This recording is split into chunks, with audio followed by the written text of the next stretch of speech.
हम आज स्टार्ट करेंगे फ्रेम फ्रेम HTML का जो लेक्चर 16 है, बेसिकली इसमें हम कवर करेंगे फ्रेम। तो फ्रेम के लिए आज हम स्टार्टिंग का समझेंगे, फ्रेम को कैसे बनाते हैं या फ्रेम का यूज़ किया है। तो एक ब्लैंक डॉक्यूमेंट लिया है मैंने। अभी तक हमने जितना भी कोड पढ़ा है उसमें मैंने आपको यही बताया है कि हम जैसे HTML स्टार्ट करते हैं, HTML क्लोज करते हैं, उसके बाद इसके दो पार्ट होते हैं, हेड और बॉडी। तो मैं आज आपको बताऊंगी कि जब हम फ्रेम बनाते हैं तो हमें बॉडी नहीं बनाना होता, हमें सिर्फ हेड लिखना है। हेड के अंदर आप टाइटल डाल सकते हो, जैसे मैंने डाला फ्रेम, लेकिन हम बॉडी को कंसीडर नहीं करेंगे। यहाँ पे फ्रेम स्टार्ट करना है, ठीक है। तो फ्रेम के लिए, फ्रेम पे सबसे पहले तो इम्पोर्टेंट है कि हम फ्रेम बना क्यों रहे हैं। तो मैं आपको बता दूं, फ्रेम हम इसलिए बना रहे हैं ताकि हम एक पेज के अंदर काफ़ी सारा डेटा शो कर सके, मतलब अलग अलग पेज का डेटा, जैसे एक ही के अंदर हम मल्टीपल डेटा शो कर सके, इसलिए हम फ्रेम बना रहे हैं। अब आप देख सकते हो फ्रेम कैसे बनाया जाएगा। तो सबसे पहले यहाँ लिखेंगे फ्रेम सेट। सबसे पहले क्या लिखना होता है? Frame set. अब देखो फ्रेम्स में आपको एक कॉमन एट्रीब्यूट है कि रो की फॉर्म में, मतलब रो में दिखे एक, जैसे एक रो में अलग पेज दिखे, दूसरी रो में अलग, या फिर कॉलम्स वाइज। तो मैं पहले आपको रोज वाइज दिखा रही हूँ। तो फ्रेम सेट लेंगे रोज, तो मैं रो को डिवाइड कर रही हूँ। पहले कैसे डिवाइड करते हैं? लाइक मैंने लिया 50% कॉमा 50%, मतलब दोनों को इक्वली डिवाइड कर रही हूँ। उसके बाद यहाँ पर फ्रेम सेट को मैं क्या कर, यहाँ पर मैं स्टार्ट, फ्रेम सेट को क्लोज भी कर सकते हो आप यहाँ पे। उसके बाद आपको फ्रेम्स में, ये तो आपने फ्रेम सेट को डिवाइड कर लिया। अगर मैं आपको इसका आउटपुट दिखाऊं तो आपको कोई आउटपुट में अभी समझ ही नहीं आएगा, क्योंकि मैंने ये बताया ही नहीं कि फ्रेम के अंदर मुझे कौन सा पेज ओपन करना है। तो उसके लिए मैं क्या करूँगी, मैं यहाँ पे लिखूँगी फ्रेम SRC इक्वल। अब देखो जो भी मैं यहाँ पेज दूंगी वो आपका ऑलरेडी होना चाहिए। तो मैं आपको दिखा देती हूँ, मेरे फोल्डर के अंदर लाइक फर्स्ट नाम का एक पेज है, आप देख सकते हो, और एक फॉन्ट नाम का एक पेज है।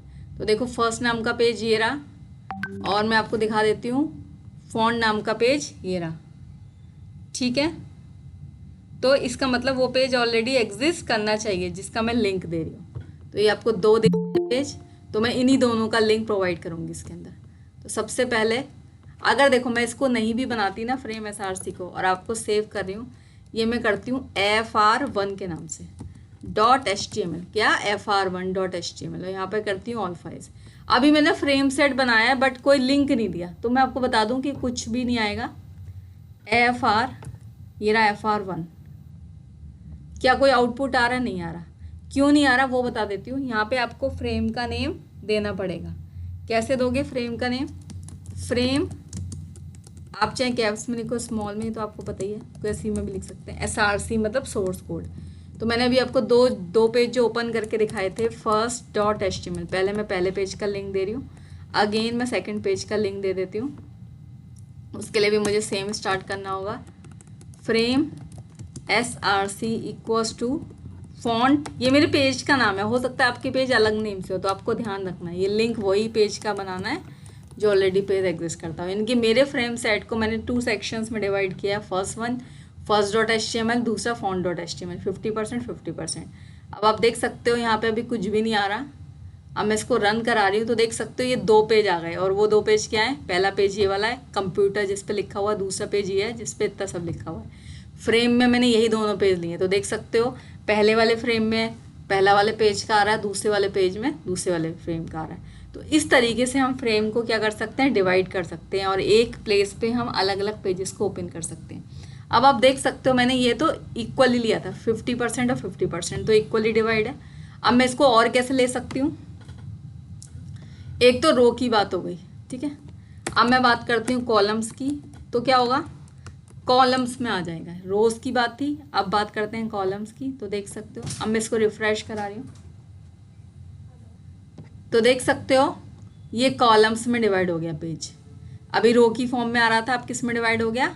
कॉलम्स की फॉर्म में, ठीक है। तो इस तरीके से हम कॉलम्स में उसको डिवाइड कर सकते हैं। अब नेक्स्ट क्या करेंगे बेसिकली, अब मैं कुछ और एट्रीब्यूट्स दिखाती हूँ आपको, कि अब मैंने लिया था रोज, वो आपको दिखा दिया रो की फॉर्म में अलग अलग हो गया, कॉलम्स का मतलब कॉलम्स की फॉर्म में।